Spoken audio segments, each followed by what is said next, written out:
1. aprílu sa hovorí Deň všetkých bláznov, ale aj Deň náruby. Žiacka školská rada si v tento deň pripravila na ruby aspoň prvú vyučovaciu hodinu. Svoje úlohy si vymenili najstarší žiaci a učitelia. Čo bolo cieľom uskutočnenia tejto akcie? Tak túto akciu sme uskutočnili v rámci 1.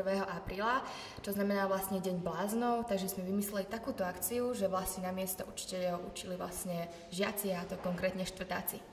Ako ste zareagovali na 1. aprílový žart? No, mne sa veľmi páčil, len škoda, že som nevidela reakcie, keď vlastne žiačka vstúpila do triedy na miesto vyučujúceho. Chcela by som vidieť, ako sa zatvárili žiaci, a ako myšlienka je to veľmi dobrá, lebo aj žiaci, ktorí momentálne učia, tak majú možnosť opakovať si maturitné otázky.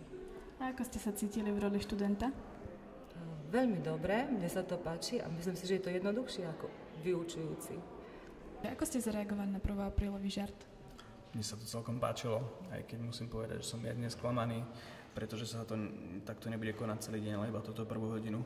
A bola nás navštíviť počas hodiny pani riaditeľka a z jej pohľadu som jasne pochopil, že Denis sa to robí lepšie, takže je možné, že ma vymenia. Aký to bol pocit byť v roli učiteľa?